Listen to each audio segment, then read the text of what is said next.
Hola, buenas tardes a todos. A sus puestos tomen posiciones, los que están por ahí levantados. Va a empezar el espectáculo.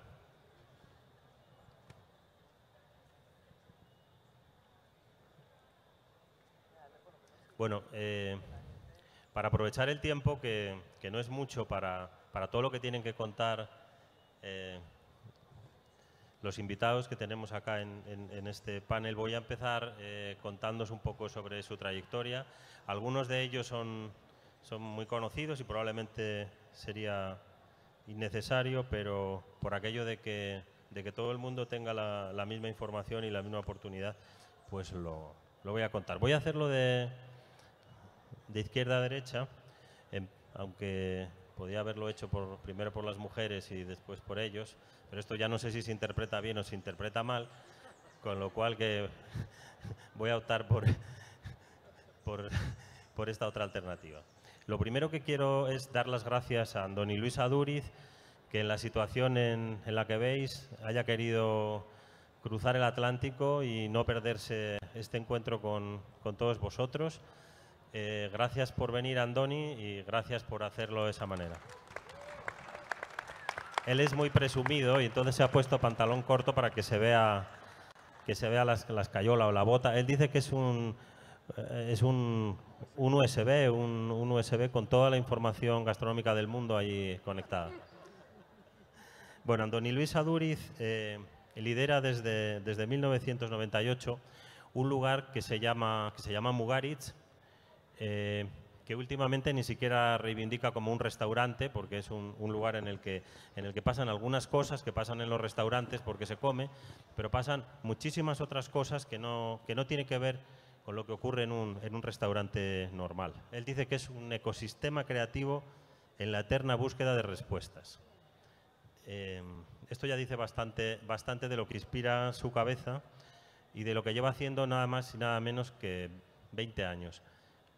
Yo he oído a alguna gente con planteamientos tan conceptuales como los de Andoni, que normalmente duraban 1 o 2 temporadas y al tercer año ya se dedicaban a otra cosa porque no lo podían continuar. Andoni es autor de más de una decena de libros, varios, pese a ser un cocinero, escritos con pensadores y científicos, colabora en medios de comunicación, ha dado ponencias en foros como Harvard, el MIT, pertenece al patronato de la fundación del Basque Culinary Center, un montón de organizaciones similares, y su trayectoria en lo que se podría decir las costuras de la gastronomía entre el arte y la ciencia, le han valido galardones como el Premio Nacional de Gastronomía Saludable, que le dieron este año, el Premio Nacional de Gastronomía en España en 2002, el Premio Chef Choice de San Pellegrino, 2 veces. Bueno, habría una lista casi interminable. Su restaurante está en este momento, según la revista Restaurant, en el puesto 9 del mundo y lleva muchos años oscilando entre los mejores para el jurado de esta revista. Bienvenido, gracias, Andoni. Leo Espinosa, creo que todos la conocéis, aparte de chef, que es como se la conoce en los últimos años, pues es una artista plástica y es también economista, y probablemente es la persona en el mundo que está siendo mujer y cocinera que está recogiendo más reconocimientos por su cocina, en un doble sentido, por la calidad de su cocina desde el punto de vista del hedonismo y del disfrute, pero también del compromiso con el que está trabajando. Yo creo que Leo, me atrevería a decir que está ya siendo el Gastón Acurio de, si se puede hacer y la comparación no le molesta, desde el punto de vista de la transformación que puede tener en este país. Escogida en 2017 como la mejor chef de América Latina, también por el 50 Best. Su restaurante cabecera, el más creativo, Leo, reconocido en 2018 como el primer restaurante colombiano que entra en la lista de los 50 mejores, no de Latinoamérica, sino del mundo entero. ha aparecido también en las listas de la revista Time. Y su proyecto, su fundación, Funleo, Gastronomía para el Desarrollo, también ha recibido un premio de reciente creación, pero de una gran relevancia, que es el premio de esta organización española, el Basque Culinary, por ayudar a las comunidades indígenas, afrocolombianas, y por toda esa búsqueda que hace en el acervo cultural y etnográfico de este país, por darlo a conocer y por abrirles vías precisamente para que puedan seguir viviendo, desarrollando su vida y sus productos sean conocidos y les permitan seguir sobreviviendo. Gracias, Leo. Estamos aquí en tu casa, felicísimos de acompañaros. Julián Estrada también es otro conocido de todos ustedes o de todos vosotros, antropólogo, periodista, es un conversador incansable, que es un lujo. Necesitaríamos estar 6 horas con él para empezar a sacarle realmente el brillo. Ha sido comentarista gastronómico en medios como El Mundo. Todos ustedes han leído las columnas de Doña Gula, en El Espectador, en El Tiempo, Credencial. Ha dirigido investigaciones de Colombia de Sal y Dulce sobre cocina popular colombiana. Ha sido invitado a investigar la cocina popular colombiana. Director académico del V Congreso de Cocinas Andinas. En 2017, por hacer un poco corto el viaje, que tenemos poco tiempo, publicó el libro Fogón Antioqueño, ya que estamos acá, que compila 5 ensayos sobre la gastronomía en esta región. Además de todo eso, tuvo tiempo de estudiar Administración Hotelera en Bruselas. Julián, muchísimas gracias y bienvenido.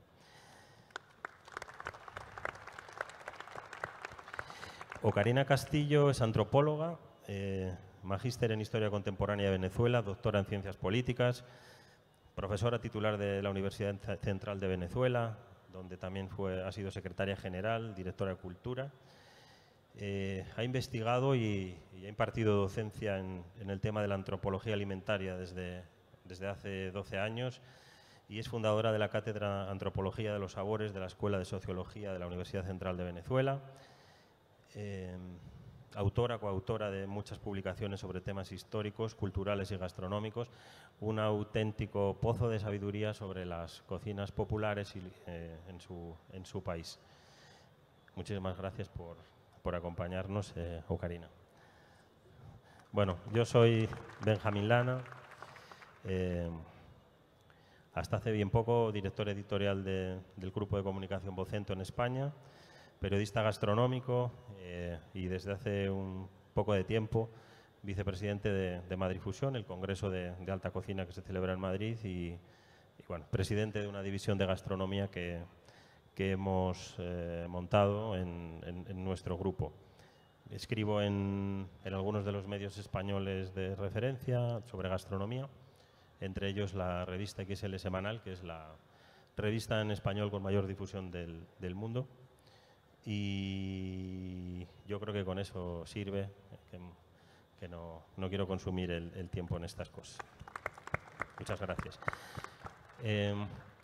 La verdad es que con un titular como ese, así tan periodístico, nos dejaba en campo abierto para atacarlo desde muchos ángulos, algunos de los cuales los vamos a ver, pero yo creo que no va a ser el foro para dar titulares que solivianten al mundo ni algo parecido, sino yo creo que tratar de dar un poco de reflexión, un poco de luz de fondo, ver si somos capaces de que los que estamos acá hoy nos vayamos todos a casa con ninguna certidumbre, pero con algunas otras preguntas. Yo creo que la idea fuerza que en este momento está sosteniendo casi todas las cocinas contemporáneas tiene bastante que ver con, o está conectada con, no sé si con la verdad, pero sí con lo verdadero. Yo este concepto fuerza, que creo que está detrás de casi todos los movimientos actuales en la cocina, tanto los de recuperación de cocinas tradicionales como incluso la búsqueda que está haciendo la nueva cocina, se basan en ese concepto clave que es la autenticidad, ¿no? En general hay un ansia por defender la verdad y de ahí, de declinando ese concepto, llegamos a todas esas palabras que suponen cierto retorno, ¿no?, a la tierra o al mar, las palabras puro, tradicional, sostenible, auténtico, orgánico. De alguna manera todo esto está conectado con la verdad. Vamos a ver un montón de visiones y de opiniones esta noche, en el que casi todas acaban basculando sobre el territorio y sobre el relato, que esto es lo que de alguna manera justifica que en un festival de periodismo estemos aquí hablando de cocina, y también de alguna manera de eso que llaman producto. Todo la búsqueda de lo auténticamente real, que veremos los límites que tiene, o de lo auténticamente falso, cuyo representante es Andoni, que trabaja, después de 20 años, se sigue arriesgando en los límites de la verdad y de la mentira. Trabaja en el opuesto, trabaja en el trampantojo, en la mentira sorprendente, pero que tampoco renuncia y en algunas épocas de su vida ha trabajado con eso que ahora llaman producto, sostenibilidad, etc. Creo que el plantel de conferenciantes o de panelistas es absolutamente delicioso, y por aquello de que después podamos centrarlo más y que cada uno tenga oportunidad de dar su visión más rápida sobre este enfoque, hemos pensado que cada uno va a tener 5 minutos para expresar sus ideas fuerzas en torno a las mentiras y verdades, y después entablaremos conversación y trataremos de sacarle punta a lo que ha dicho el de al lado. Así que para empezar vamos a hacerlo al revés, y empezamos por Ocarina. Adelante, y muchísimas gracias a todos. Un aplauso para Ocarina, por favor.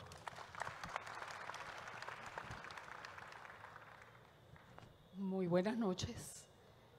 Yo soy venezolana, vivo en Caracas y estoy encantada de venir a Medellín, encantada de compartir con ustedes y realmente anonadada de estar acompañada de estos maravillosos exponentes de la gastronomía que están aquí en este foro. Así que para mí es un gran gusto y un gran compromiso estar esta noche con ustedes. Mi intervención va a ser fundamentalmente sobre aquellos que somos los consumidores de las narrativas. Es decir, cómo vemos los que consumimos las narrativas sobre la culinaria, esas narrativas. Porque finalmente esas narrativas tienen que ver con quiénes son los que narran, cómo lo hacen, a través de qué medios, de esa variedad maravillosa que hemos visto a lo largo de todo el día de hoy, de vías a través de las cuales se pueden hacer esas narrativas. ¿Desde qué punto de partida se hacen esas narrativas? Porque finalmente la narrativa de la culinaria es la mediación para llevarnos eso que es la construcción, eso que tiene que ver con el proceso alimentario, eso que tiene que ver con el proceso de construcción del gusto, del saber, del placer. Entonces, yo me voy a ubicar desde allí, es decir, desde una consumidora de esas narrativas. ¿Y qué cosas yo le pediría a esas narrativas? ¿Qué cosas esperaría yo de esas narrativas? Ahora, yo como consumidora, ¿desde dónde me ubico? Me ubico, en primer lugar, desde mi papel de latinoamericana. Y yo creo que eso es muy importante, porque en este momento para nosotros es muy importante lo que está pasando en la cartografía gastronómica del mundo. Y es muy importante lo que está pasando en Latinoamérica dentro de esa cartografía.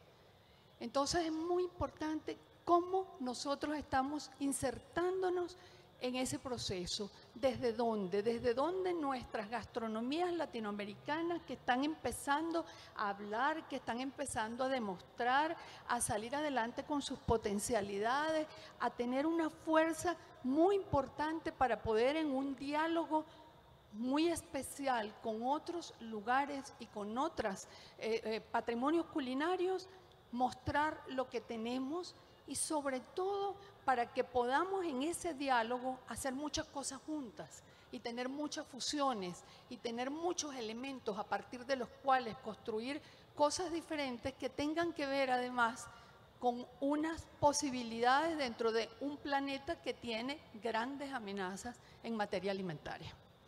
Entonces, ese es mi punto de partida. Yo lo estoy viendo desde mi posición, desde Latinoamérica, en un momento crucial, importante, que están viviendo las gastronomías latinoamericanas. Entonces, efectivamente, ¿qué espero yo de esas narrativas? En primer lugar, espero que a pesar de que esas narrativas me cuenten el espectáculo, esperaría que no se queden en el espectáculo. Porque gran parte de las narrativas culinarias tienen la tentación de quedarse en el espectáculo. Y quedarse en el espectáculo de la cocina es muy importante por el gran posicionamiento y el protagonismo que tiene en este momento la cocina en las redes, en los medios de comunicación, en los grandes canales, en las grandes cadenas, en todo lo que se está produciendo. Entonces, ¿qué esperaríamos? Que me narren el espectáculo, que me lo cuenten, pero que no se quede en el espectáculo. ¿Qué significa no quedarse en el espectáculo? Significa ir más allá del plato. Ir más allá del plato, ¿qué significa? Es ir más allá del ingrediente, es ir más allá del procedimiento, es ir más allá de la técnica y es ir al proceso alimentario. Es lograr entender el proceso alimentario que permite que el producto vaya desde el lugar en donde se produce hasta la mesa, hasta ese momento final del emplatado y del compartir y de la comensalidad. Porque todo ese proceso es importante. Y todo ese proceso es importante cuando nosotros descubrimos y vemos la importancia que tienen nuestras despensas locales, nuestras despensas regionales, nuestras despensas en diferentes regiones de América Latina, cuando vemos el valor que tienen nuestros productos, cuando vemos el problema de la destrucción de nuestros recursos naturales, de los lugares en donde se produce gran parte de nuestras despensas originarias, cuando nosotros vemos la necesidad que tenemos de abordar desde un punto de vista sostenible, ecológico, de respeto de nuestra biodiversidad, la utilización de nuestros productos y de nuestros alimentos. Entonces, cuando queremos ir más allá del plato, es porque queremos que todo eso esté integrado en lo que esas narrativas tienen que decirnos. Que no se quede solamente en ponernos allí el paisaje servido solamente en la mesa, sino que nos hable de las dificultades, las potencialidades, los procesos, las búsquedas, las investigaciones, los retos, las dificultades que hay para hacer de nuestras despensas sostenibles, que en este mundo amenazado por problemas grandes de la producción de alimentos tengan posibilidades de enfrentar en los próximos años. ¿Qué quiere decir? Que no se quede solamente el espectáculo en el plato, que tampoco se quede en el restaurante. Porque el restaurante es tan solo un espacio de realización de ese proceso, es la mesa pública, de ese proceso y de ese sistema. Pero efectivamente hay otros espacios muy importantes que en las narrativas son absolutamente olvidados e ignorados, que van desde nuestros espacios domésticos hasta espacios tan importantes como aquellos que están en el fondo de todos los mecanismos y los procesos de comercialización de nuestros productos. Entonces, que nos cuenten esas narrativas también, los problemas, las dificultades, las desigualdades y los retos de lo que no vemos. Que vaya más allá también de los chefs. Porque muchas veces las narrativas solo se concentran en los chefs, en los cocineros muy famosos. Y eso es importante y lo queremos saber, y lo queremos conocer, y lo queremos descubrir. Pero queremos también unas narrativas en las que se hable de la cantidad de actores importantes del proceso que están en otros lugares de la cadena alimentaria y que son absolutamente importantes. Por ejemplo, de las mujeres que en los Andes latinoamericanos están produciendo papa y arrancando papa en diferentes lugares y están tratando de salvar las papas nativas que durante años hemos perdido. de las mujeres que están trabajando con los cacaos originarios en diferentes lugares de América Latina, que están produciendo y recogiendo cacao con las prácticas más ancestrales, tal cual como se hacía hace miles de años, y que son las responsables de que esos cacaos puedan tener la calidad, el aroma, la finura que nos gusta a nosotros y que nos deleita en un buen chocolate. ¿Qué queremos? Que más que contactarnos con el espectáculo, esas narrativas sean una invitación a experienciar, y aquí me permito una palabra un poco extraña, pero experienciar el goce pleno de la experiencia gastronómica. El goce pleno de la experiencia gastronómica, que es una experiencia total, donde están los 5 sentidos, donde está el asombro, donde está la capacidad de anticipación, donde está la motivación, y me permito citar a Andoni, donde está lo que Andoni en uno de sus escritos llama el 6º sabor, que es la memoria, es la historia, es la capacidad de establecer el link entre lo que me como en el Mugaritz y lo que eso me habla y me dice de un proceso que está allí y que permite que mi experiencia sea plena, que mi experiencia sea completa, que mi experiencia sea integral. Y finalmente, yo cerraría diciendo que de esas narrativas quiero que me permitan poetizar la cocina. Que la cocina pueda ser, con sus sabores, con sus potencialidades, con todo lo que tiene de posibilidad de encuentro, que pueda ser una realidad poetizable, que me transmita valores, que me transmita significado, que me transmita sentimiento y que me transmita nuevas memorias. Muchas gracias. Gracias, Ocarina. Julián. No, la verdad que he quedado encantado con la intervención de Ocarina. Mi aporte va por otra línea. Yo quiero dejar ante ustedes unas inquietudes que desde hace rato me vienen gravitando en la cabeza, y la más importante es, con base a esto de mentiras y verdades en las historias de la culinaria, es acerca del comensal moderno. ¿Por qué quiero hablar del comensal moderno? Porque asumo, considero, estoy constatando desde hace ya más o menos 2 lustros que se ha venido dando un gran cambio en eso que tradicionalmente se ha denominado comensal. ¿Y es por qué? Porque de la alimentación se hablaba y se ha hablado en miles de formas, con miles de orientaciones, y tal vez es el genérico mayor, alimentación, pero de cocina y de gastronomía, o de culinaria y gastronomía, ya se comienzan a hacer especializaciones. Y a la cocina, que es la que más me interesa a mí, a ese mundo culinario, que cocina no es lo mismo que gastronomía, son primas hermanas, pero no son lo mismo.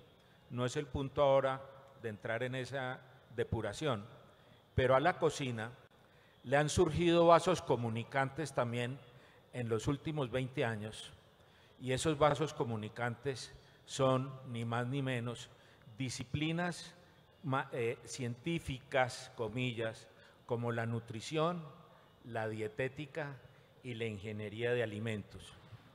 Y es a partir de la nutrición, de la dietética y de la ingeniería de alimentos que ha surgido ese nuevo comensal.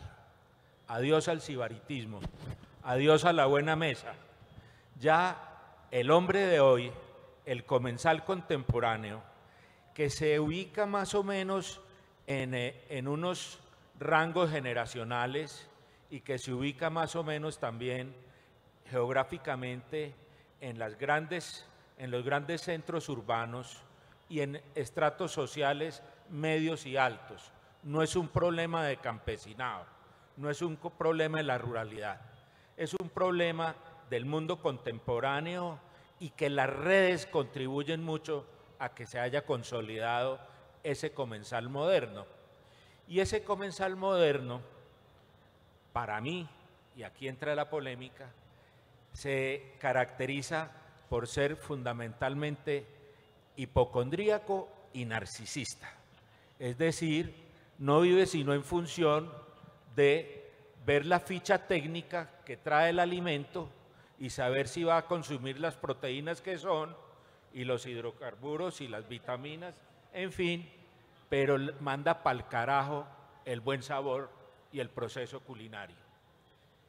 Eso es otra manera, eso es un eufemismo, pero estamos hablando de las mentiras, de la evolución de la mentira, porque en aras a algo de que es hablar de comida y hablar de cocina es también hablar del hambre, y hablar de cocina es hablar de política.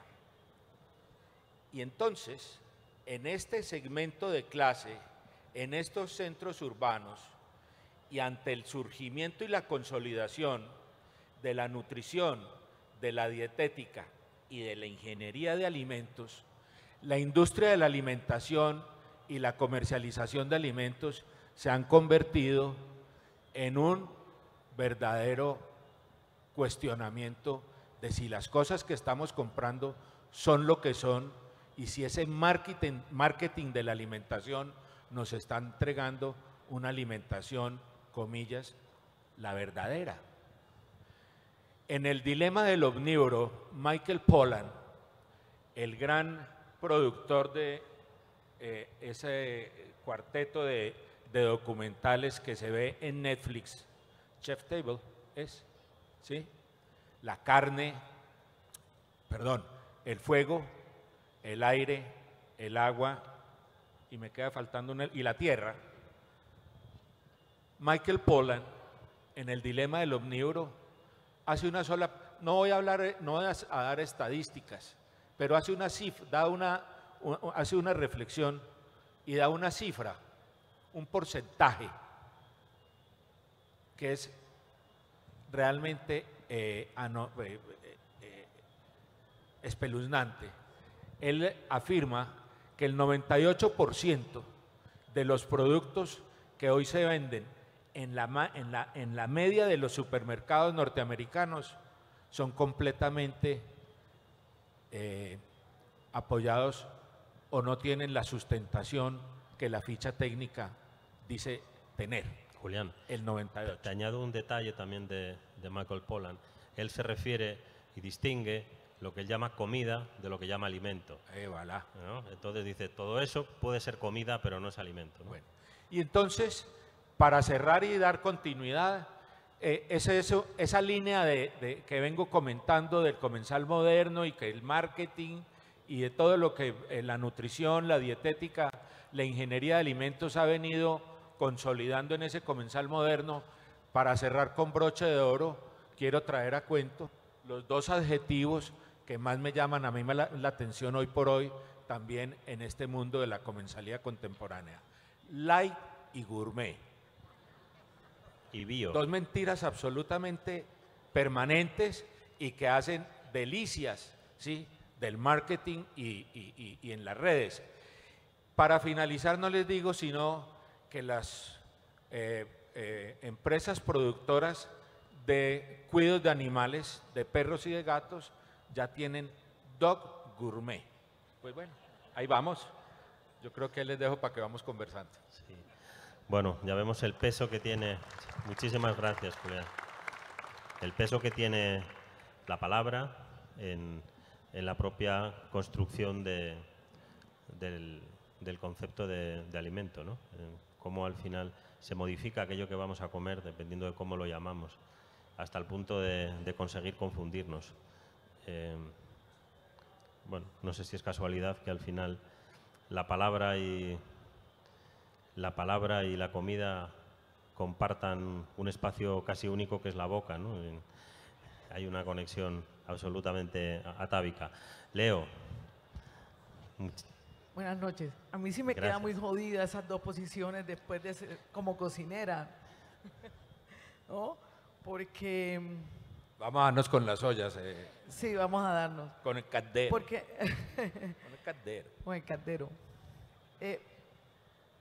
Entiendo, y no he preparado nada ni he tenido una posición frente al tema porque resulta muy amplio, incluso mucho más desde la posición de cocinera, desde la banalidad, desde las narrativas nuevas que se han construido, de cómo ha cambiado la cocina que hoy en día es un término tan confuso, se confunde con dieta, se confunde con gastronomía, se confunde con muchas tendencias modernas. No se habla de cocina moderna si no se incluye la técnica, si no se incluye un concepto en el cual se ha sustentado por mucha retórica, que incluso muchas veces son retóricas donde la ficción supera la realidad. Pues no es extraño que eso pase en un país como Colombia, donde siempre hemos vivido de esa manera. Pero, claro, analizando esa, y no preparé nada precisamente porque hay muchas falacias y hay muchas verdades en este tema, y más que uno lo vive como cocinero. Yo voy a tratar de dejar de ser cocinera para dar dos puntos de vista, uno como cocinera y otro como comensal que vive estas tendencias. Teniendo en cuenta lo que dice Ocarina, que me parece muy interesante, cómo se construyen estas nuevas narrativas, de cómo que son narrativas que finalmente van construyendo la historia de un país. En 50 años serán historias nuevas. Hoy en día nosotros como cocineros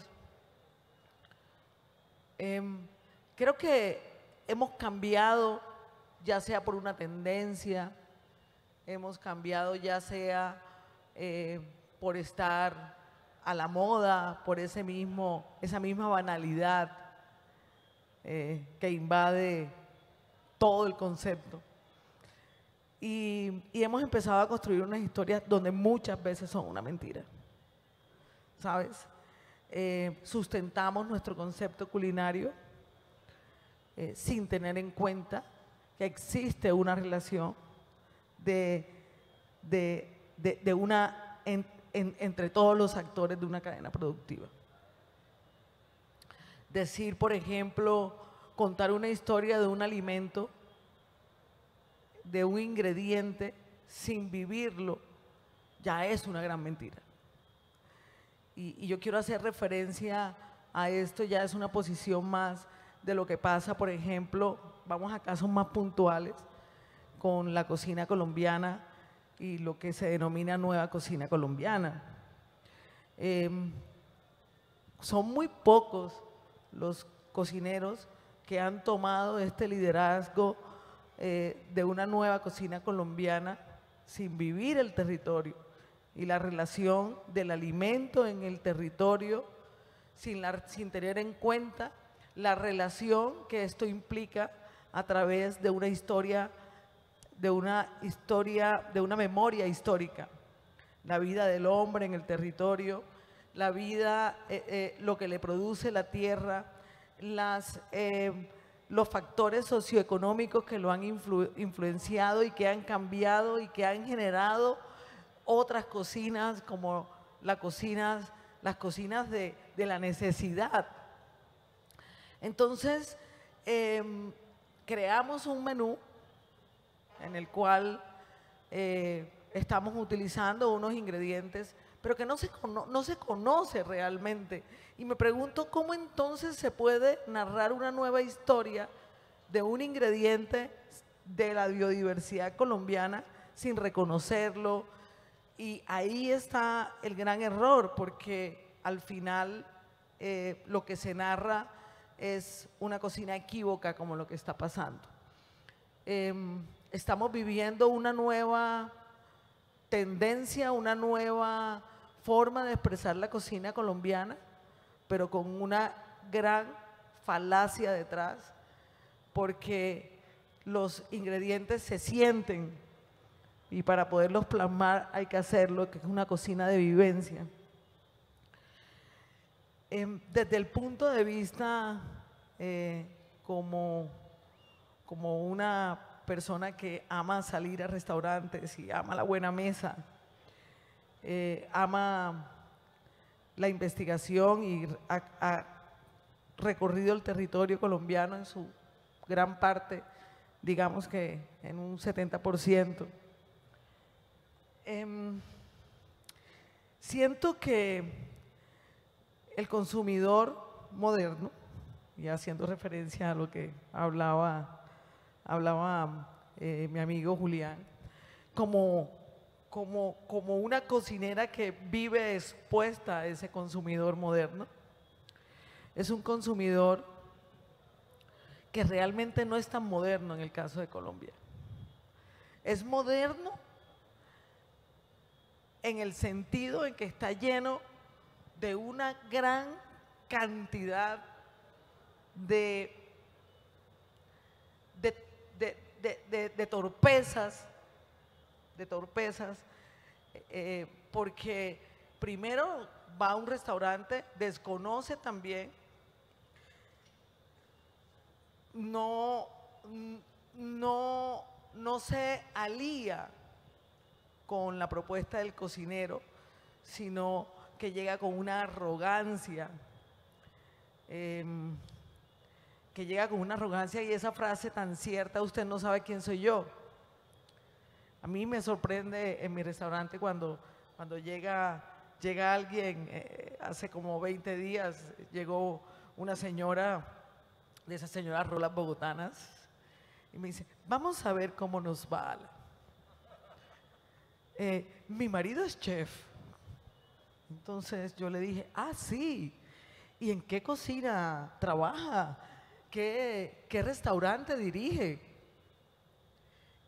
Un poco también, ¿no? Esa palabra del chef y cocinero que genera tanta confusión y que a la gente le da vergüenza decir soy un cocinero, ¿no? Entonces me encuentro con un consumidor totalmente reacio, con un consumidor banal, con un consumidor que intenta imitar, y eso es lo que siempre le ha pasado a Colombia, intenta imitar lo que puede ser un consumidor en otro país. Y no se da cuenta que está en Colombia, que las condiciones son otras, y eso ha permitido también que muchos cocineros dependan de esa opinión del comensal. Cocineros que realmente arrancan con una propuesta de apropiarse de los recursos colombianos, de la memoria histórica colombiana, de apropiarse de esta biodiversidad, y realmente se encuentran ante un consumidor tosco, ante un consumidor que tiene alergias por todo. O sea, desconoce tanto que hoy en día uno no sabe cómo atender a muchos comensales, a un consumidor que es alérgico a los vegetales, a las alergias más absurdas de la vida, que uno dice, caramba, ¿cómo puede ser alérgico? No, es el desconocimiento. Yo creo que en este tema de ser un cocinero actual existen muchas falacias de cocineros que no se atreven o no nos atrevemos realmente a construir una identidad, a construir una propuesta basada en ese conocimiento del significado real de una cadena alimentaria, sumado también a ese temor que le provoca al consumidor, y es que no acepte su propuesta. Claro, por supuesto, hay dinero, hay sueños que se van quedando con el tiempo, y yo estoy segura que muchos de los que están aquí, he visto cocineros, he visto colegas que han comenzado y han desertado precisamente por eso, pero también porque no reconoce que el cocinero tiene un proceso, y es un proceso que va desde distintos estados de madurez, sino gracias a esa banalización que provoca los medios de comunicación, los falsos foodies. Y voy a hacer aquí un paréntesis. Hace 2 días recibí a la 1 de la mañana un mensaje por Instagram que no acostumbro a ver, pero había cambiado de equipo de celular y no le había quitado el volumen. Mi teléfono nunca tiene volumen, y me entró un mensaje: soy fulana de tal, tengo 650,000 seguidores y voy a ir a su restaurante próximamente. Quisiera que usted me invitara, voy con mi esposo. Yo podría hablar sobre su restaurante y decir que la comida me gustó, y yo tengo un poder de persuasión en el mundo. Ahora, si usted no me invita, yo de todas maneras no voy a hablar bien de su restaurante. Cosa que me sorprendió. Me levanté muy temprano, no alcancé a ver el perfil, y claro, me puse a pensar cuando la vi. Yo dije, esta señora tiene tantos seguidores porque parece una actriz porno, ¿no? El físico de la señora era de una actriz porno, de una mujer. Se le veía la parte de aquí hacia arriba, una cinturita, estaba súper recién operada, y yo decía, caramba, ¿cómo puedo yo depender y cómo puedo yo aceptar darle una comida gratuita a esta señora? No, o sea, tuve el coraje de decirle, si usted quiere venir a mi restaurante, paga, y si quiere hablar bien, lo hace, y si no, me da igual. Sus 600 y pico seguidores. Ese temor que tiene el cocinero actual de depender de los falsos foodies, de depender de una falsa comunicación, de no apropiarse,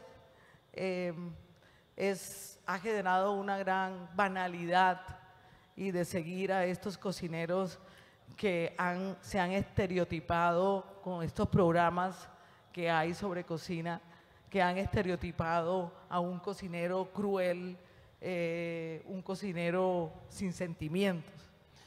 Muchas gracias, Leo. Precisamente esa relación de la gastronomía recientemente, o de la alta cocina, con el espectáculo y la conversión en algo que, si se sigue un poco el paralelismo histórico, se parece bastante a lo que ocurría en el cine en los años 20, esto del cocinero estrella, y también de la propia banalización, de la irrupción de lo audiovisual, precisamente de la reducción en los propios análisis y en las críticas de las palabras a cambio de los planteamientos básicos, ha acabado generando digamos, sus primeros daños colaterales de todo esto de la cocina espectáculo. Es el que cuenta Leo. Esta misma semana en España han ocurrido 2 o 3 casos también. Algunos cocineros como optan por callarse, otros optan por acceder. Se ha convertido en esto del prescriptor anónimo que quiere comer gratis. Perdón, no anónimo, porque al final sí se conocía en sus redes sociales, pero me refiero sin trayectoria, con ese planteamiento de yo vengo a comer gratis. Si hay alguien en el mundo de la cocina que no peca de frivolidad, precisamente, es Andoni, y su trabajo así lo atesora. Es simpático, pero no es frívolo, ¿eh? Andoni, gracias. ¿Hasta hace cuánto tienes Instagram? ¿De cuánto para acá? Hace un año. Bueno, a veces atendemos el hecho gastronómico con bastante simpleza, como si fuera algo realmente simple. Y si yo atendiera eso, dividiría el mundo todo el rato entre 2 corrientes, ¿no? Yo podría decir, oye, voy a hacer un paralelismo, ¿no? La complejidad de la gastronomía y la alimentación la voy a llevar a todos los ámbitos, ¿no? Y puedo decir, oye, el mundo se divide entre 2 tipos de personas, entre los que tienen sueños y entre los que se dedican a joder los sueños de los demás. Por ejemplo, podría decir, el mundo se divide entre gente que sabe contar historias y gente que no sabe contar historias. Normalmente los que saben contar historias tienen bastante más éxito. Es decir, ¿y esto es verdad? Bueno, es una parte de la verdad. Es una parte de la verdad. El que mejor historias cuenta se lleva a la rubia del bar, ya te lo digo. Esto es verdad. Pero lo cierto es que todo está mucho más entreverado y mucho más lleno de complejidad, ¿no? Y por eso, entre esos intersticios es cuando aparecen las verdades y las mentiras. A veces nos olvidamos que la gastronomía, digamos la alimentación, siempre ha sido un reflejo de la sociedad. Y simplificándolo mucho, yo podría decir, es que los griegos eran muy austeros, al menos en una primera etapa histórica, y entonces su cocina era realmente austera. Sí, esto es verdad. Es que en el siglo II Roma era absolutamente decadente y los libros que nos han llegado son de banquetes absolutamente decadentes. Bueno, esto es una parte de la verdad. Podríamos decir, oye, el tenedor aparece en Europa en el Renacimiento, en ese momento de esplendor, donde aparecen nuevas artes, nuevas sensibilidades. Podríamos decir, oye, en el siglo XVIII, en ese ejercicio de cambio también en Europa, yo tengo que hablar de Europa, la cocina también, con un aumento de la burguesía, se vuelve mucho más, se democratizan cosas que antes eran inaccesibles, como es el mundo de las especias. Te podría decir que estaba en esa época Europa absolutamente obsesionada con la modernidad y con el progreso. Te podría decir que en mayo del 68 hay una revolución de las ideas y que coincide que en esa época aparece el movimiento de la Nouvelle Cuisine. Yo no creo que es gratuito, pero es que en realidad todo es mucho más complejo, porque es que no hay solo una verdad, es que no hay una sociedad asociada a una manera de comer. Las sociedades rurales comen, lógicamente, algo más rural, vamos a decir así, ¿no? Más cercano a la tierra. Las urbanas, mucho más urbano, quizá mucho más ecléptico. Vivimos en un momento donde tú puedes comer identidad por la mañana y resulta que japonés de tu identidad por la mañana y japonés por la noche. Todo es mucho más complejo.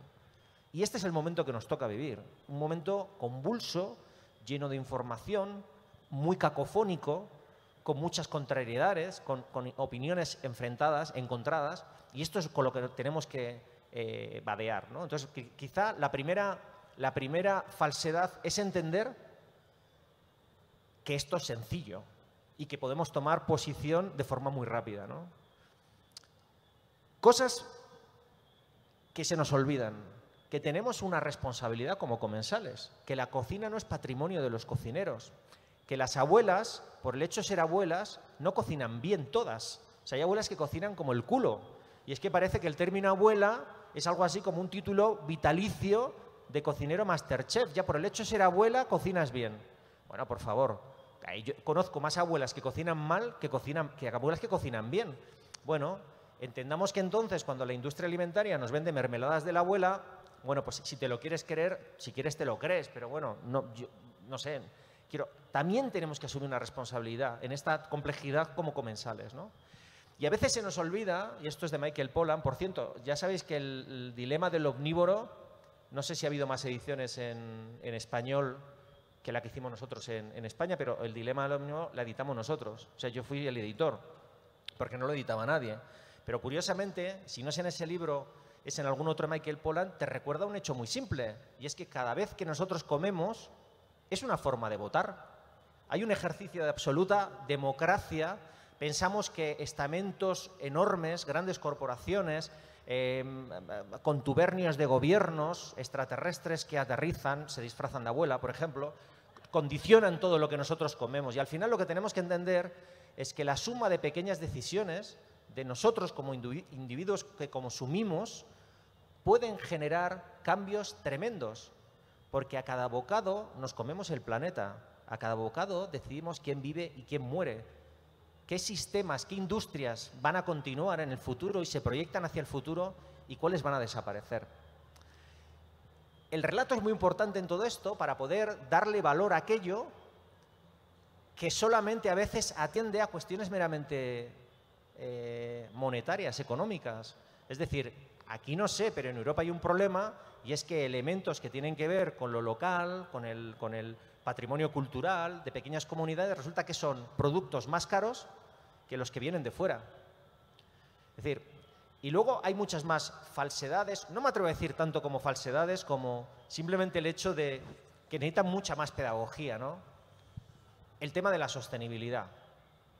El tema de la sostenibilidad es a mí un tema que me interesa mucho porque yo pienso que no va a haber sostenibilidad si no está asociado a la cultura. Es decir, yo creo en la sostenibilidad cultural. Y os desarrollo esto muy rápido. Muy rápido porque Muy nos quedan rápido. 10 minutos. Venga. De acuerdo, volando. Si Colombia no vende el café El Mundo, no es capaz de seguramente beberse todo el café que produce. Y eso, desde el punto de vista de la sostenibilidad, podría llegar a ser insostenible.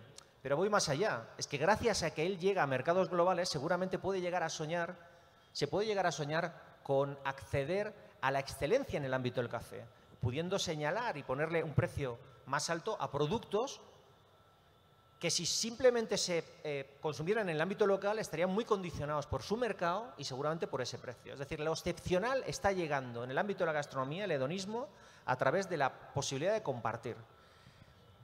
¿Qué es lo que pasa? ¿Dónde aparece la insostenibilidad? Cuando aquello que viaja no aporta valor. Es decir, con aquello que viene de fuera, invade tu terreno, se convierte en un top manta. No sé si aquí el concepto top manta existe, pero se convierte en un concepto de top manta agroalimentario. Es decir, solo viene a ocupar un espacio pensando en objetivos puramente económicos. Entonces, el tema de la sostenibilidad en sí mismo da para un debate muy grande. Y ahí también hay mucha medio verdad. Se levantan banderas que yo veo desde la distancia y me parecen que son medio verdades. Y luego déjame que termine muy rápido. Mentiras o cosas que no son ciertas del todo. El sabor es lo primero, porque ahora voy a entrar en mi terreno. El sabor es lo primero. No estoy de acuerdo. Y aquí me puedo echar una tesis de media hora. Como aquí no se come en ningún sitio, mantra de todas las culturas, de alguna forma para marcar distancias con el resto del planeta. No es verdad. La cocina, las cosas tienen que saber a lo que son. Muy bien, fantástico. Las cosas tienen que saber a lo que son. Es otra especie como de concepto bala que va contra todo lo que trata de salirse un poco de la norma. Esto es de toda la vida. Mira, yo esto sí que me mata porque lo de toda la vida es delicioso. Mi hijo tiene 8 años, para él lo de toda la vida son 8 años. Claro, es que lo de toda la vida ¿de quién? ¿De quién? Si la gastronomía precisamente es uno de los ejercicios de polinización más deliciosos que hay. Es decir, si está cruzado todo desde el ámbito de la pose natural. Y termino. Y una cosa que a mí me encanta es cuando a mí me torturan, sobre todo porque yo creo que la gastronomía en este momento, la cocina, está a un nivel de complejidad extraordinario. Jamás ha tenido el nivel de complejidad, no en todos los ámbitos, quizá en un nicho el más hedónico, ¿no? Y resulta que está conviviendo con el mundo, es decir, la complejidad vive con el mundo de la foto y las 16 palabras para definir la complejidad, que básicamente se encuentran en el marco de me gusta, no me gusta, está bueno, no está bueno, está bien hecho, está mal hecho. Y con esto termino. Cuando la gente me dice,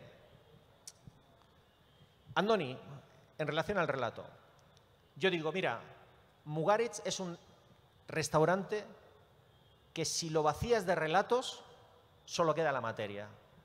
Y a mí no me interesa solo la materia, a mí me interesa el relato. Y entonces aparece un señor con su autoridad de catedrático gastronómico, porque ha comido en 8.000 restaurantes, que él tampoco se ha preguntado si yo he comido en 9.000, pero bueno, él ha comido en 8.000, y me dice, la cocina se explica por sí sola, no hace falta que tú la cuentes, ¿no? Y yo ahí ya es cuando ya digo, ole, ole, ole, ole. Pues si la cocina se explica por sí sola, hagamos un ejercicio muy simple. Cuando tú la primera vez te enfrentas a un suri, y tú ves ese gusano con ese movimiento peristáltico, en la primera instancia no sabes si es comestible o no, si tú te lo puedes comer a él o él te va a comer a ti. No sabes si es tóxico o no, no sabes si se alinea o no, si se asa, se fría, se cuece o se puede comer crudo. Tú no sabes nada, no sabes ni de qué animal procede, de dónde sale ese bicho, con un movimiento que parece un extraterrestre. Pero como la cocina se explica por sí sola, ¿no? Sí, ¿no? Ya, pues no se explica por sí sola. Es decir, detrás de la cocina hay mucha historia, pero también mucho relato. Y en el momento que perdamos el sexto sabor, el relato, la cocina es materia y no sirve para nada. Con esto termino. Gracias, Andoni. Oye. Tienes que ajustar una más. Tienes que ajustar una más. Al cliente se le trata como un rey, pero no le puede dejar reinar. ¿Okay? Muchas gracias. Pero no se le puede dejar reinar. Una pregunta para todos. Dicen 5 minutos, contestar rápido si podéis. Y después una para cada uno, a ver si da tiempo. Aunque sale ahí un señor con un cartelito que me está amenazando. Yo quería... También sabemos transgredir el tiempo. Vamos a ser transgresores, no vamos a hacer Vamos a caso a la transgredir autoridad el tiempo. competente. Hemos dicho. Bueno, rápido, una paradoja. Si atendemos a buena parte de las ideas que han quedado expuestas aquí, todas las que tiene, dice el jefe que así con la mano, manda más que el señor del cartel. Seguimos. Ah, ok, seguimos. Vale, pues Dios mío, qué presión. No, quería decir que se da la paradoja de que mientras estamos reivindicando las comunidades, estamos reivindicando los sistemas agrícolas y las tecnologías antiguas, estamos reivindicando salvar las comunidades, en este caso en América de un modo, pero también en Europa, que ya no hay ese tipo de comunidades, pero sí recuperar el acervo tanto agrícola como comestible. Esto es lo que se está moviendo y al mismo tiempo, si escuchamos a los que saben del mundo, que eso a Andoni le gusta mucho, y escuchamos a la FAO nos dice que esto no va a ser posible, que en realidad el sistema sobre el que tenemos montado, de alimenticio, sobre el que tenemos montado el planeta, va a colapsar. Nos dicen que el 25% de las tierras fértiles del mundo están ocupadas ya por ganadería y nos dicen que encima ahora la queremos hacer más extensiva, queremos que ahora ya encima la vaca tenga un departamento, tenga playa y tenga todo esto. Nos dicen que en 20 años, si los países emergentes o las culturas que se están incorporando al consumo de carne continúan por ese camino, hará falta por lo menos el doble. Esto nos lleva también a los gases invernaderos, etcétera. Y la solución a eso que se nos está ofreciendo, hay casi 500 empresas en el mundo trabajando sobre la idea de la construcción de alimentos artificiales que simulan la carne. Ahora muchos, de momento, a partir de ingredientes vegetales, pero en realidad en laboratorio ya está conseguido el músculo artificial. Todavía no está tan rico ni es tan barato de producir, pero en realidad lo que se está trabajando es sobre eso, y parece que el futuro de salvarnos a la humanidad va a tener más que ver con que eso se desarrolle si les hacemos caso. Es decir, que casi todas esas referencias culturales que estábamos haciendo se nos vuelan de un plumazo. Incluso la relación que tenemos de placer hedónica con la cocina también se nos vuela de un plumazo. A mí esto, que yo creo que ya nuestra generación a lo mejor no lo ve del todo, me da pánico, pero nos pone ante una tesitura que nos hace temblar. ¿Cómo lo veis? Claro, es una visión que nos horroriza y creo que tenemos razones para sentirnos horrorizados. Pero cosas muy parecidas así nos vendió la Revolución Verde en el siglo XX. Y resulta que fue peor el remedio que la enfermedad. Entonces yo creo que de lo que se trata es que nosotros tengamos una conciencia que nos lleve a cuidar más lo que tenemos. Lo que es bueno para nosotros, lo que es bueno para alimentarnos, bueno para la tierra y es bueno para los mares. Pero tenemos que aprender a que tiene que ser saludable para todos. No hay cosas saludables para nosotros y malas para los mares y mares para la tierra.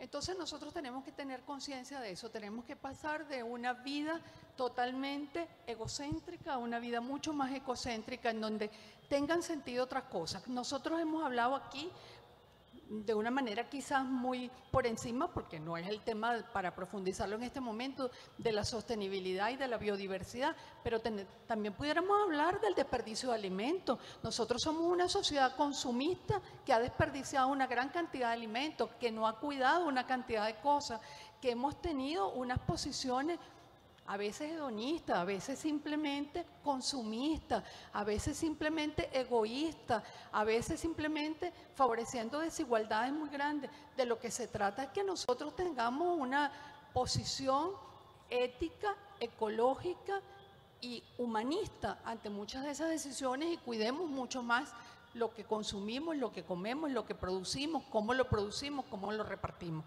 Entonces yo creo que ojalá tuviéramos una respuesta para ese panorama que nos horroriza, pero yo creo que lo que sí está por delante como una materia pendiente para todos y mucho más en países como los nuestros es lo de tratar de ver, bueno, cómo hacemos para proteger los recursos que tenemos y que son maravillosos, para proteger la biodiversidad, para no contaminar, para repartir mejor y para no seguir favoreciendo la desigualdad y la exclusión de tantos que son los que al final comen peor. Muchísimas gracias. Bien. Sobre el mismo tema, contesto. ¿Te parece? Sí. Pues mira, La definición... irreverencia, se acepta la irreverencia, si te lo La quieres de- saltar. no. La definición que yo tengo sobre cocina es una cosa muy amplia. Cocina es holística, como se dice, y cocina es política. Cocina es política, entonces sin eufemismos tenemos que hablar de qué es lo que históricamente ha venido y qué es lo que ha venido desarrollándose como sistemas de economía mundial y en qué economía mundial estamos hoy por hoy. ¿Y a dónde apunta eso? ¿Por qué estoy haciendo esa mención?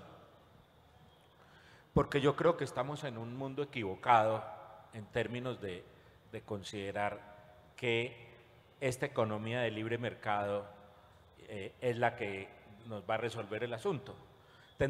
Es nuestra posición, lo digo y mañana voy a volver a repetir, yo soy anarcopacifista, no narco, sino anarcopacifista. Y lo pongo claro porque no estoy de acuerdo con ninguno de los sistemas económicos que vienen funcionando históricamente, de la historia que he aprendido, y veo que el hombre es una equivocación, en el presente es una equivocación. Y tenemos soluciones, pero políticamente no interesan esas soluciones. Para mí, el problema no es de seguridad alimentaria, el problema es de soberanía alimentaria. Y eso es una posición política, porque son dos cosas completamente diferentes. Y permeo y admiro la seguridad alimentaria y la inclusión y la necesidad de que los desarrollos científicos y la ciencia trabaje en pro y en aras a disminuir el hambre. Pero la mezcla de política y políticas de alimentación hace que esté primando la seguridad alimentaria y la línea tendiente a la seguridad alimentaria contra la soberanía alimentaria, que es la de los productores directos y las tradicionales sociedades campesinas, que son las que tienden a desaparecer. Muchas gracias. Leo. El problema de inseguridad alimentaria en el mundo es grande. El problema de pobreza y la falta de acceso a los alimentos es cada vez mayor en un mundo donde la población cada vez más aumenta. En un mundo donde el problema ambiental cada vez es peor. Y yo creo que inminentemente vamos a una alimentación transgénica, de productos transgénicos. Hace poco estuve en el banco de semillas más grande que tiene Colombia, que queda llegando al aeropuerto por Palmira, de Cali a Palmira. El CIAT, escuchando a todos los científicos que trabajan ahí y mirando, realmente uno sale con una posición distinta. A ver, si es inevitable que cada vez haya menos acceso a los alimentos, entonces tiene que haber semillas para suplir unas necesidades de hambruna que se van a venir. Mire, el caso de Colombia. O sea, si usted mira Colombia, cada vez crece más la inseguridad alimentaria. ¿Cómo te explicas que cada vez crece más la inseguridad alimentaria en un país, el segundo país más biodiverso del mundo? O sea, es inaceptable que la gente tenga menos acceso a los alimentos. Los campesinos que se alimentaban porque no solamente es un tema de la falta de acceso por un problema ambiental, pero cuando una economía se sustenta como la economía colombiana en los 4 años pasados o en los 8 años pasados se sustenta en una locomotora minera. O sea, eso afecta sustancialmente la alimentación de los pueblos campesinos. O la gente en el Magdalena Medio, por ejemplo, que se alimentaba de bocachicos, ya no se alimenta de bocachicos ni de pescados de río. O sea, los ríos están contaminados de mercurio. Se hizo un estudio y se empezaron a examinar a la población. Entonces, si no se alimenta de bocachico y no hay una revolución agrícola, entonces ¿de qué se va a alimentar? Cuando el INVIMA prohíbe el consumo de animales de monte, cuando prohíbe el uso de utensilios, cuando acaba con esa identidad culinaria, gastronómica. Entonces, son muchas razones que no se explican en un país biodiverso, la violencia, el desplazamiento forzoso, los cambios de la alimentación, precisamente por eso. La gente va dejando las tradiciones atrás. Entonces, ¿a dónde vamos a ir y a dónde vamos a parar? Seguramente, por eso es que en nuestro país el 30% de los ingredientes que nos consumimos actualmente son importados. Muchísimas gracias. Andoni. Bueno, rápido. Yo vuelvo a apelar a nuestra responsabilidad como comensales. Si prácticamente la producción mundial de arroz está en manos de 2 o 3 países, quiere decir que esa soberanía alimentaria, lógicamente, la estamos regalando. Claro, el tema es, ¿se puede plantar arroz aquí? Y el arroz, cuando llega al mercado, es un poquito más caro que el que está viniendo de esas zonas de producción masiva. Entonces, tú decides qué arroz compras. Porque es que esta es una realidad aplastante. Es decir, no va a aguantar en las baldas, no va a aguantar en los mercados aquello que tú entiendas que no tiene valor. Pero esto lo tienes que decidir tú, porque la gran paradoja, al menos en Europa, es que la gente cada vez gasta menos en alimentación, tiene la sensación de que paga más que sus padres por los alimentos. Y es que luego no tiene ningún pudor en comprarse una tablet de $1000 o irse 3 veces de vacaciones al año, cuando antes te ibas una vez al año. Entonces, es decir, han cambiado las prioridades y la alimentación no está en una de las prioridades principales. Y al final yo apelo, una vez más, a la responsabilidad como individuos que tenemos sobre las decisiones que tomamos. Muchísimas gracias. Una pregunta muy rápida, distinta para cada uno, y nos autorizan algo de preguntas del público, ¿os parece? Ocarina, tú estás viviendo en Venezuela, no solo eres venezolana, la realidad alimentaria en ese país en este momento es bastante compleja. ¿Cómo se sobrevive? Lo que se ha venido a llamar las prácticas de resiliencia en la mesa, ¿cómo se sobrevive? ¿Cómo es ese día a día? Ciertamente, si tuviera yo que escoger una frase para definir y calificar lo que estamos viviendo nosotros en Venezuela ahorita, no dudaría en decir que estamos viviendo bajo un estado de violencia alimentaria. Y cuando estoy hablando de violencia alimentaria, es una violencia alimentaria ejercida por el autoritarismo que no tiene límites, que transversaliza toda la sociedad, porque el estado de violencia alimentaria nos alcanza a todos, de manera distinta, en unos casos más graves, en otros menos, pero a toda la sociedad venezolana está absolutamente afectada por esa violencia alimentaria. Violencia alimentaria no es solamente escasez, violencia alimentaria no es solamente no conseguir lo que se quiere en el lugar donde se quiere. Violencia alimentaria no es solamente que haya el privilegio de que algunos alimentos están absolutamente controlados por el autoritarismo y solamente llegan a quien ellos quieren que llegue. Violencia alimentaria no es solamente que tenemos un aparato productivo absolutamente destruido y que está dependiendo totalmente de las importaciones. Violencia alimentaria no es solamente que uno no puede preparar lo que uno quiere, sino lo que hay, lo que se consigue, que lo tiene que encubrir, que lo tiene que de alguna manera maquillar. Violencia alimentaria también es la violencia simbólica, es la violencia que nos quita el sexto sentido, es la violencia que nos quita la memoria, la tradición, el gusto, la preferencia, la capacidad de la comensalidad de los platos y de la comida familiar y de la comida como espacio de la comunicación y de la creación de vínculos sociales. Entonces, ese es el estado en que estamos viviendo los venezolanos. Y ante eso solo hay una respuesta: la resistencia en la mesa. La mesa es un espacio de resistencia, la mesa es un espacio de resiliencia. Si no hay harina de trigo, hay casabe. Si no hay harina de maíz, hay arepas de auyama. Si no hay arepas de auyama, hay arepas de apio. Y si no hay de apio, pues habrá de papa. Pero tenemos que resistir, tenemos que no perder el gusto al sabor y seguir comiendo. Gracias. Muchas gracias. Karina. Julián, suena el teléfono. Es el presidente Duque. Quiere consejo.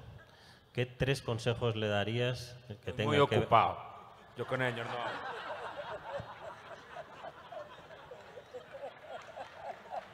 Bueno, hablábamos de la política de la cocina y la cocina de la política. Dime.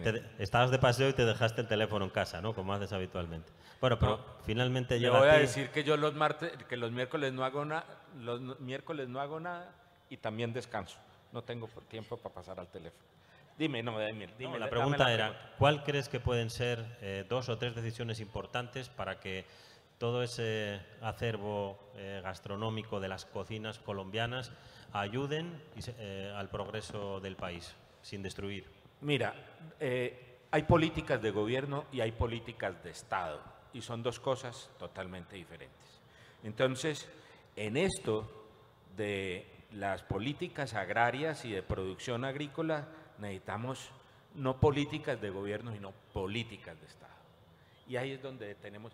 El problema de la tenencia de la tierra es un problema que viene desde que llegaron los antepasados de ustedes, ¿sí? Oye, que yo Y acabo que- de y llegar que- ayer. Pero ven. Los que llegaron eran desarrollo- sus antepasados, los nuestros se quedaron Al en desarrollo Europa. histórico, el desarrollo histórico, los procesos No históricos te veo yo pelo malo, ¿eh? no tienen... perdón. No te veo pelo malo. Algún antepasado tuyo. Oye, pero mira. Los procesos históricos no tienen reversa, ¿sí? Y hay que saber entender lo que ha pasado. Pero el problema de la tierra acá tiene 500 años. Tiene 500 años. Y en los últimos años, en los últimos 200, después de que supuestamente nos hemos creído independientes, eso sigue vigente. Hasta liderado por los hombres de mayor alcurnia y capacidad económica, como don Hernán Echavarría Olózoga, que era un hacendista público, un gran ministro de Hacienda, y un gran investigador de la economía colombiana, y decía, el problema acá está él mismo decía, en la tenencia de la tierra. Yo no estoy descubriendo nada. Hasta que esto no se vuelva una política de Estado y sepamos después de lo que hemos firmado, que está lleno de incongruencias y de problemas, de que hay que resolver, el primer problema es el de la tierra, ¿sí? Ese sería el consejo que yo le daría. Ese es el que hay que resolver. Muchísimas gracias. De eso que Ya. saben bastante ¿Ah? la gente de Antioquia, ¿no? ¿Cómo? Toda la colonización de tierras. Sí, pero es que eso... Hacia- No, yo no me voy a defender en eso. Mira, es que si uno conoce la historia de Antioquia, Antioquia nunca tuvo agricultura. Solo tuvo agricultura cuando los indígenas estaban acá, que estaba la agricultura del maíz y del frijol. De resto, cuando ya nos descubren el oro, nos volvemos mineros. Y por mineros nos volvemos arrieros. Y por arrieros nos volvemos comerciantes. Y por comerciantes nos volvemos traquetos. Y por traquetos estamos donde estamos. Gracias. Bueno, ya que estamos entrando se está calentando esto, estamos entrando en Honduras. No, eso es... con toda la- No, es interesantísimo. Leo, te han puesto el listón alto. Verdades y mentiras de la mujer en la cocina, como chef. No, me la pusiste difícil. Tú te la sabes. No tienes más datos. Bueno, mira, nosotros a través de la historia creo que se conoce el papel de la mujer en la cocina, y hablo de otras plataformas. Me imagino a la que te refieres, no a la plataforma del hogar, sino a la plataforma de En los restaurantes. de me los refiero. restaurantes, exactamente, donde la mujer realmente ha tenido poco espacio, donde la mujer ha sufrido acoso, no solamente en la cocina, sino en todas las en todas las actividades económicas y en otras plataformas. Que sí existe, que sí es verdad, que existe un machismo, es cierto. Yo he estado, por ejemplo, a veces voy a instituciones educativas y estoy acompañada de colegas y todos ellos son chef y yo soy doña Leonor. Sí, que es cierto que hay rosca culinaria liderada por hombres y lo pueden ver en los eventos en el mundo. La mayoría de los invitados son hombres y no mujeres cocineras. Que es cierto que lo que se dice que la poca participación de la mujer es por culpa del hombre o del varón, creo que hay un poco de falsedad. La poca participación es, nosotros somos culpables, nosotras las mujeres, porque somos machistas. Yo conocí, hace poco fue a mi restaurante una mujer que fue su chef de road show en el restaurante de Las Vegas. Y yo le decía, ¿cómo llegaste allá? Y me dijo, cuando yo salí de la escuela era una excelente alumna. Y le dije al director de la escuela que yo quería ir a trabajar al restaurante de Robuchon. Y él fue y habló con Robuchon y le dijo, se atiene a las consecuencias. Ella sabe a lo que se va a tener. Mira, soportó 5 años maltratos, la ponían a hacer las peores cosas y llegó a ser la subchef de él. Y me dijo, me vengué de cada uno de los que quedaban. Luego después fue subchef de su restaurante. Yo creo que también hay las mujeres, a mí por ejemplo, personalmente, me tiene sin cuidado el tema del machismo en la cocina. Me tiene sin cuidado, no tengo problemas, vivo cosas, pero a mí nada me detiene. Yo tengo fe en lo que yo hago y en lo que yo quiero. No como mujer, sino como un ser humano que ama un oficio, el oficio de cocinar. Muchas gracias, Leo. A ver, Andoni, es que ahora ya no sé qué te voy a preguntar. Sí, en el mundo estamos hablando antes vivimos el momento del cocinero estrella, del personaje de la televisión. Yo hace poco le escuché a uno que quería conseguir su 3ª estrella y que iba a volver a cocinar. Digo, ¿y qué estabas haciendo hasta ahora? ¿Cómo se vive eso desde tu papel de antiestrella? Tú eres el cocinero antiestrella que has defendido y sigues defendiendo durante 20 años un posicionamiento que tiene poco que ver con esto. O sea, digamos de alguna manera Andoni es el antihéroe de los cocineros, que todos le quieren como amigo, pero luego a la hora de la verdad es imprescindible que esté ahí en las listas, en la parte de arriba de las listas, pero nunca le van a dejar ser el número 1 porque él ha tomado algunas decisiones en su vida que le han marcado su camino. Bueno, mira, yo siempre pensé que uno en la vida debe ser agradecido y debe saber qué momento le toca vivir, ¿no? En qué momento nos toca vivir. Yo tengo mucho menos talento que mis padres y he llegado a hacer cosas que mis padres ni se podrían llegar a imaginar. Y es simplemente porque no es una cuestión de tener suerte, es que es una cuestión de que hay otra gente que tiene muy mala suerte. O sea, no es solamente talento. Entonces uno tiene que saber ponerse en el momento que le toca vivir, ¿no? En qué momento le toca vivir y bajo qué condiciones. Entonces yo soy una persona en ese sentido muy agradecida. Yo he tenido mucha fortuna. ¿Qué sucede? Cada vez que nosotros hemos tenido un reconocimiento lo he visto como una oportunidad, como un crédito de confianza. Y siempre he pensado que a mayor visibilidad, más responsabilidad. Tú tienes que ser voz de aquellos que no tienen voz. Yo me lo he tomado así. Y a título personal, siempre pensé, sobre todo por la parte de visibilidad que me toca, de proyectarla hacia terceros, que el éxito no es un modelo que viene de fuera, porque al final acabas viviendo la vida que quieren tus padres, que quieren tus vecinos, que quiere tu pareja, que quieren tus amigos. No, la vida tienes que vivir la vida que tú quieres tú. Y este es, para mí, el éxito.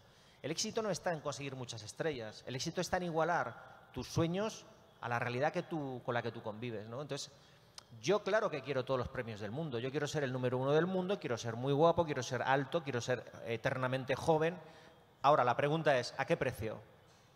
Es decir, si el precio a mí no me compensa, pues desde luego yo lo que no voy a perder es mi forma de ser y mi forma de querer estar en el mundo. Es decir, yo no quiero ser ni el número 1 ni tener 3 estrellas si voy a dejar de ser yo. Y eso siempre lo he tenido muy claro. Y creo que además hay que proyectarlo para que la gente no se equivoque de vida y acaben viviendo la que les toca, la suya, ¿no? La que uno quiere vivir, dentro de lo que, de lo que uno puede llegar a vivir. Que tampoco se piense la gente que yo vivo aquí, no sé, la vida loca, ¿no? Pero bueno, no sé, estar conforme.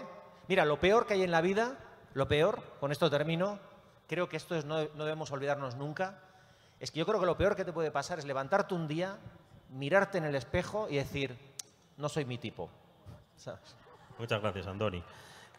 Ahora que hay tanta afición a las series, lo normal sería que está finalizando el capítulo, por aquí abajo pone si quieres saltar al siguiente capítulo en 12 segundos. En este caso tendréis que esperar a mañana, pero parte de los ponentes que están aquí, Leo, Julián Estrada, Felipe Macía, Jaime Forero, mañana en otro nuevo capítulo de Obsesiones de Gabo, titulado Los frutos de esta tierra, el poder alimentario de Colombia. Creo que será una magnífica continuación a partir de lo que hemos visto hoy, que ya hemos ido calentando el ambiente, y mañana que no pierdan mucho el tiempo en zarandajas y en introducciones, van a ir directamente al grano, nunca mejor dicho. Muchas gracias a los valientes que habéis aguantado hasta esta hora.